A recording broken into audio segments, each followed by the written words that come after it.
వసంత అనే నేను, సంగీత అనే నేను, గౌతమ్ రాజును అనే నేను, అభిలాష్ అనే నేను, విష్ణువర్ధన్ రెడ్డి అనే నేను, రేణుకమ్మ అనే నేను, మహాక్షి అనే నేను, కౌశిక్ అనే నేను, శివాని అనే నేను, మోక్షిత అనే నేను, మదన్ గోపాల్ అనే నేను, జహాన్ అనే నేను, దేవికాలిక అనే నేను, సుహాసిని అనే నేను, మంజునాథ్ అనే నేను, విష్ణువర్ధన్ అనే నేను.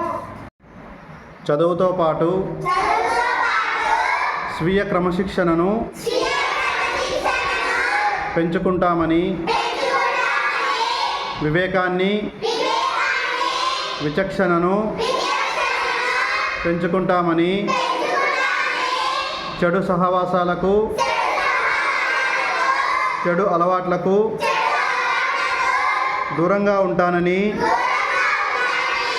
నా కుటుంబానికి, నా గ్రామానికి బాధ్యతతో కూడిన సేవను నేను అందిస్తానని రెహమాన్పురం ప్రభుత్వ పాఠశాల విద్యార్థిగా అంతఃకరణ శుద్ధితో ప్రమాణం చేస్తున్నాను. జై హింద్.